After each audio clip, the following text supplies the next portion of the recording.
Tu veux voir des baguettes esthétiques, gustatives et nutritionnelles avec seulement ces 3 ingrédients? C'est tout de suite dans cette vidéo.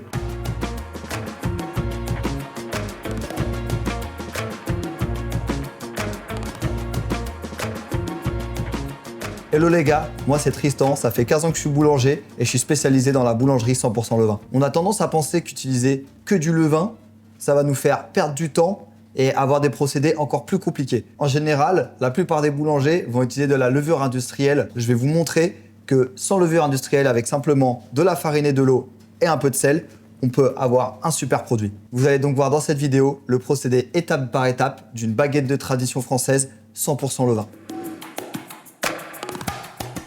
On se retrouve au labo pour notre baguette de tradition. Je vais vous présenter les ingrédients. La farine de tradition, donc sans additifs, de l'eau qu'on va diviser en 2 parties. Une première partie pour l'autolyse, une deuxième partie pour le bassinage.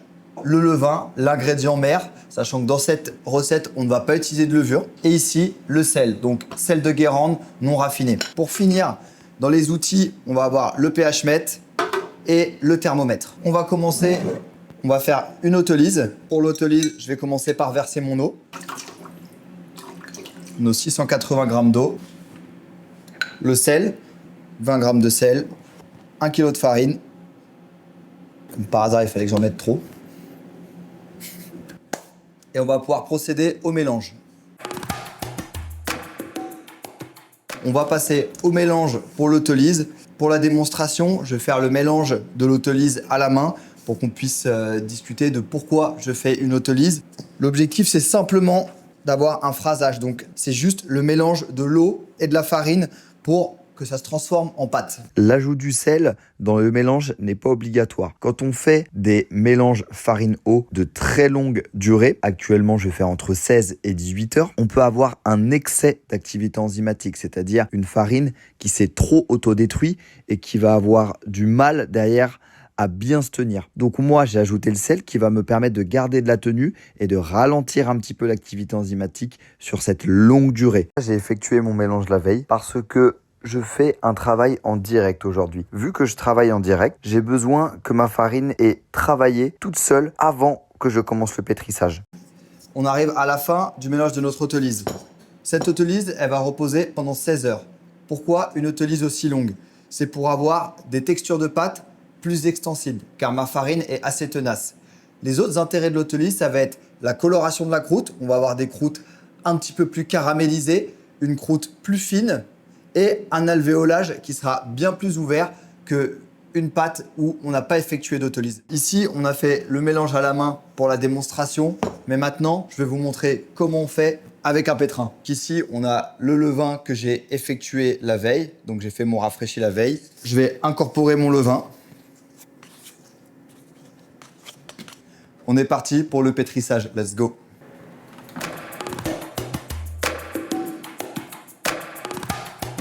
Pour la première étape de pétrissage, l'objectif, c'est la structuration du réseau de gluten. Donc, pendant que ça va pétrir, je vais toujours observer à quoi ressemble mon réseau. On a l'habitude de donner des temps de pétrissage, mais ce n'est pas exact. C'est très important de regarder à quoi ressemble le réseau. Est-ce qu'il est bien extensible et est-ce qu'il est bien élastique? On veut un élastique sur lequel on peut tirer loin et qui revienne bien sur lui-même. Pour l'instant, on a un élastique, on peut le voir, qui est très mal formé. C'est-à-dire que si je vais tirer dessus, il va tout de suite se déchirer. On est au tout début de la structuration du réseau de gluten. Donc là, on laisse pétrir.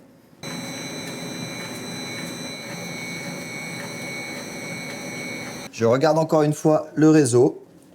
Là, il commence à prendre en extensibilité, on peut le voir. Je commence à pouvoir tirer dessus et avoir une belle retenue. Je le re-regarderai d'ici 2 minutes. Donc, au moment où le réseau est bien extensible et bien lisse, je viens prendre la température de ma pâte avec un thermomètre et grâce à la température de la pâte, je vais savoir à combien je vais mettre mon eau de bassinage. L'objectif, c'est d'avoir une pâte entre 23 et 24 degrés. Si je suis à 21 degrés, je vais être obligé de mettre une eau un petit peu plus chaude pour faire remonter ma pâte en température. Si je suis déjà à 24 degrés, il faudra que je mette une eau un petit peu plus froide pour éviter qu'elle monte trop haut en température. Ici, le bassinage, je vais l'effectuer en première vitesse parce que j'ai senti que durant mon pétrissage, j'avais déjà une belle extensibilité. Par contre, à l'inverse, si avant de mettre mon bassinage, j'ai une pâte un petit peu trop tenace, là, je l'effectue en deuxième vitesse. Contrairement à ce qu'on pense, la deuxième vitesse va donner de l'extensibilité parce que ça va oxyder plus la pâte, alors que la première vitesse, ça va garder la ténacité. Dernier check du réseau de gluten, on peut le voir, bien extensible, avec une belle résistance. On sent que quand on tire, il y a quand même de la résistance, c'est pas juste extensible, parce que si ça serait trop extensible quand je tire dessus et que ça retomberait, ça serait pas bon. Là, je sens que j'ai une bonne résistance. On va prendre la température. On avait dit l'objectif entre 23 et 25 degrés. Température à 23,5 degrés, objectif atteint. On est parti pour le débâcage. Pour le débâcage, je vais utiliser de l'eau et non pas de la farine. Sur des pâtes hydratées, utiliser de la farine, ça ne serait pas du tout le bon outil parce que ça va venir boire la farine quand on débâque. Et en plus, la pâte hydratée va nous coller aux mains.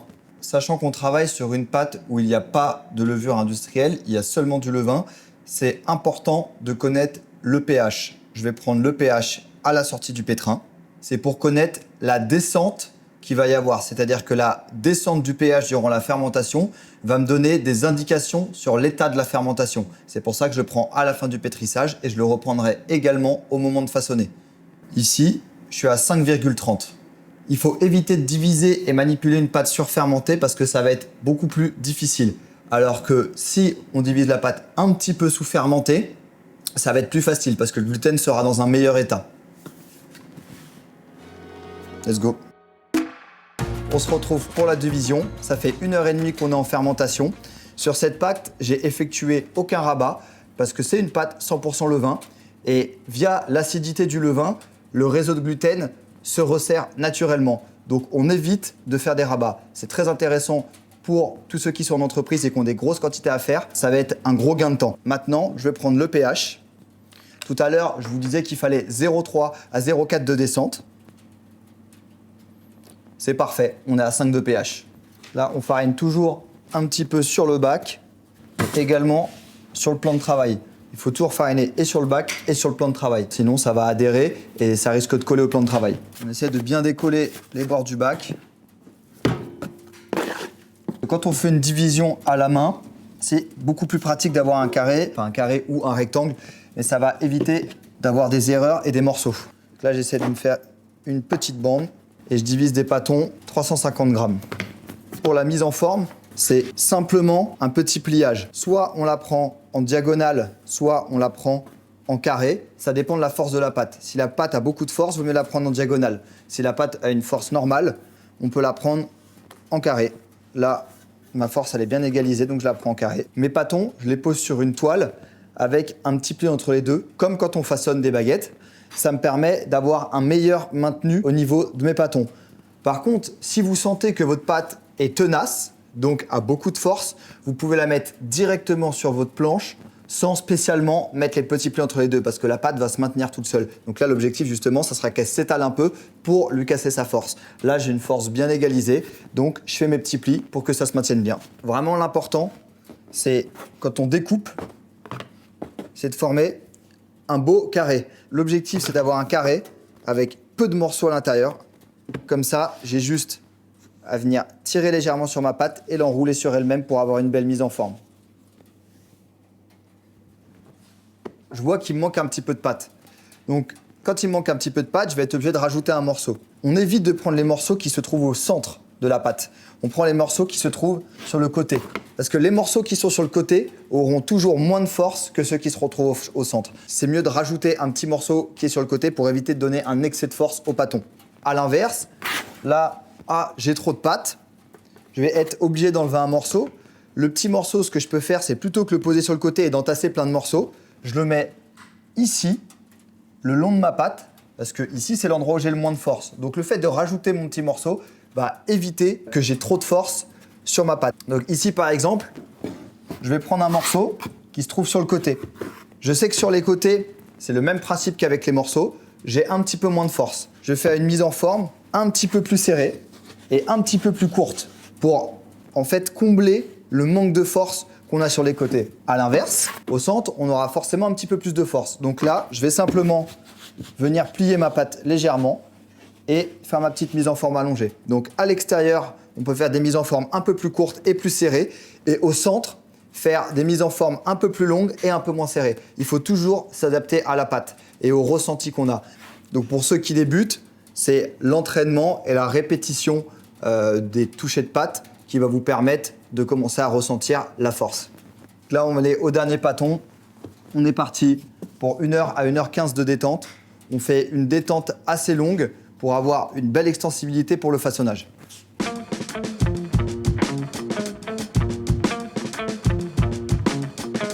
On est parti pour le façonnage. Après nos 45 minutes à 1h15 de détente, ici on a mis 45 minutes. On va faire des baguettes de 55 cm en 5 coups de lame et des baguettes de 45 cm en 1 coup de lame.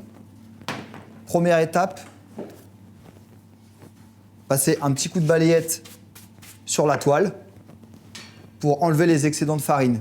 Les baguettes vont être mises à l'envers sur la toile. S'il y a de la farine, ça va nous faire des croûtes beaucoup plus ternes. Donc ici, on vient fleurer légèrement les pâtons.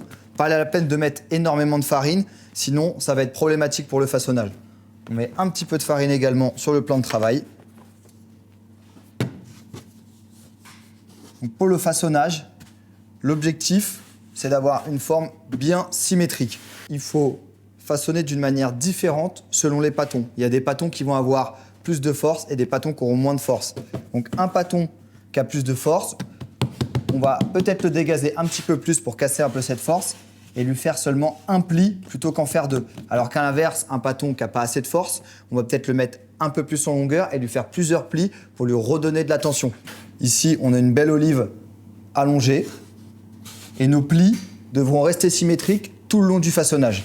Mes mains, ça doit être comme des palmes. On garde les doigts bien serrés et on vient plier la pâte sans appuyer trop dessus. Il faut mettre une légère pression.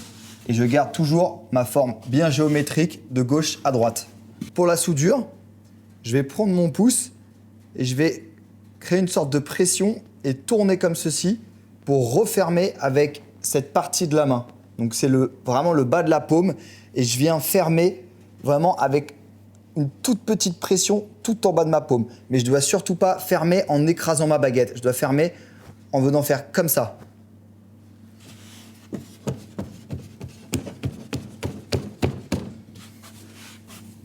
Je viens légèrement la rouler sur elle-même pour l'égaliser.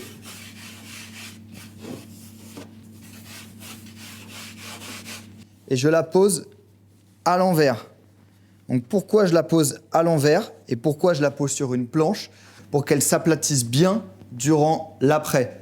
Parce que ça va me permettre de bien lamer, pencher, quand je vais faire mes 5 coups de lame. Donc il faut bien faire attention quand on met les baguettes sur la toile, bien laisser des petits espaces entre les baguettes pour qu'elles poussent tranquillement et qu'elles ne viennent pas pousser trop en hauteur. Sauf si vous avez une pâte qui manque de force, vous pouvez bien les serrer pour que justement elles se tiennent bien sur la toile. Donc là, on va passer sur les tradis un coup de lame, donc entre 40 et 45 cm. Donc j'utilise une grille plutôt qu'une planche parce que sur les tradis de 50 cm, automatiquement, quand on fait plusieurs coups de lame, il y a plus de force. Donc je les mets à l'envers et bien à plat. Par contre, à l'inverse, sur les tradis petites sur lesquelles on va faire un seul coup de lame, je peux avoir plus de force, donc je les mets dans le sens inverse. C'est-à-dire que plutôt que les mettre clé à clair, je les mets clé à gris. Hop. Là, on va chercher exactement le même façonnage, juste en les faisant un peu plus courtes. Donc on essaie de rassembler un peu plus le pâton sur lui-même.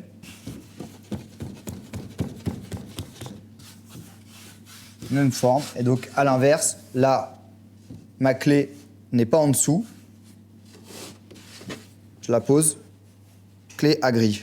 La petite astuce, si vous voulez faire des grandes baguettes et ne pas les mettre sur planche, vous pouvez mettre une toile en dessous la grille en support. Comme ça, ça va éviter d'avoir ces traces de gris. La raison pour laquelle vraiment je fais les grandes traditions sur planche, c'est pour éviter les traces de gris quand je ferme mon coup de lame. Nous voilà à la fin du façonnage. On va partir en fermentation. Je les mets en fermentation dans une chambre entre 24 et 26 degrés selon la pousse. Là, elles étaient quand même assez démarrées, donc je vais les mettre à 24 degrés. Mes 2 repères pour la pousse, c'est l'esthétique, donc je regarde si elles sont bien poussées, donc en volume. Et mon deuxième repère, c'est le pH. En général, elles sont poussées entre 4,30 et 4,50. On y va.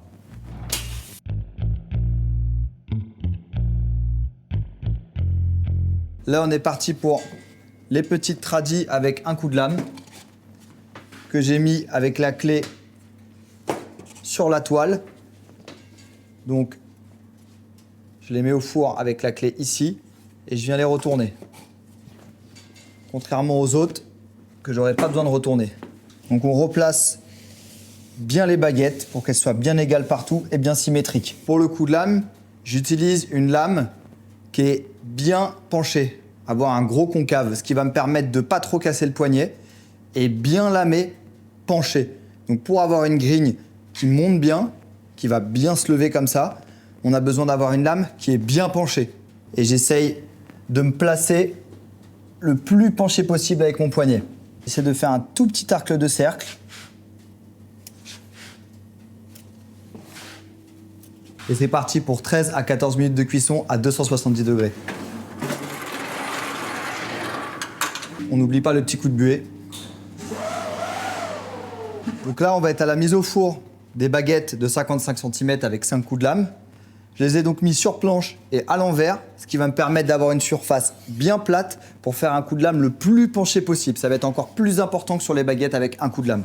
Donc là, je viens juste les retourner et je viens tirer un coup sec pour juste les poser. Bien les ajuster pour qu'elles soient bien symétriques. Pour le coup de lame des grandes baguettes, il faut être un petit peu plus précis qu'avec un seul coup de lame. Donc pareil, je viens bien pencher en cassant un petit peu le poignet, sauf que pour les coups de lame, vu qu'il y en a plusieurs, je vais venir faire encore plus un petit arc de cercle. L'arc de cercle va me permettre de bien faire monter la grigne.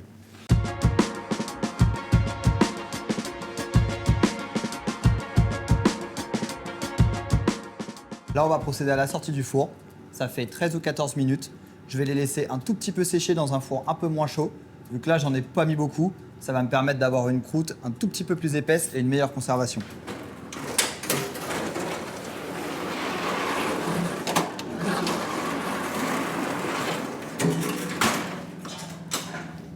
Hop. Je vais les placer 4 minutes dans un four à 200 degrés.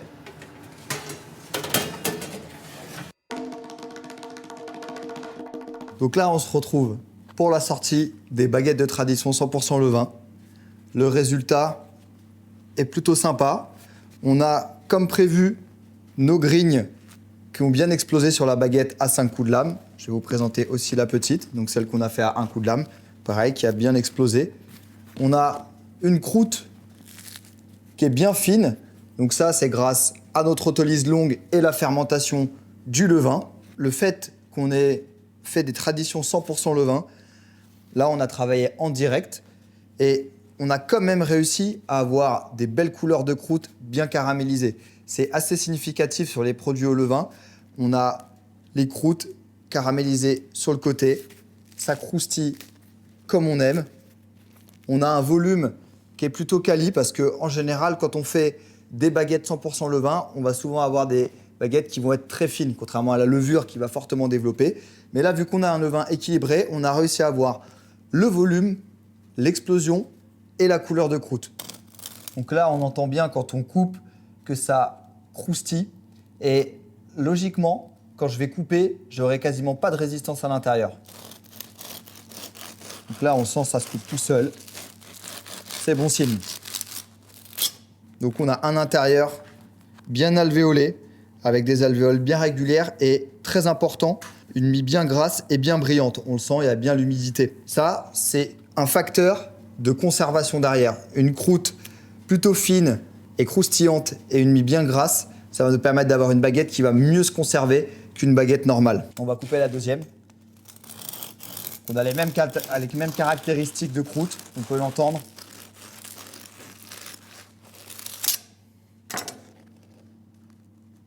Mais on a un petit peu plus de grosses bulles comme on peut le voir ici. Mais on sent que la mie est bien grasse et l'alvéolage est quand même plutôt bien régulier. Voilà, vous avez vu toutes les étapes pour faire une baguette de tradition sans levure. J'espère que ça vous aidera pour faire votre propre baguette 100% levain. Et n'oubliez pas, la magie du levain, c'est qu'avec les produits les plus simples, on peut créer les produits les plus complexes. Dites-moi ce que vous avez envie de voir dans la prochaine vidéo en commentaire. Et si vous avez des questions, n'hésitez pas. Et pensez à liker, partager, vous abonner.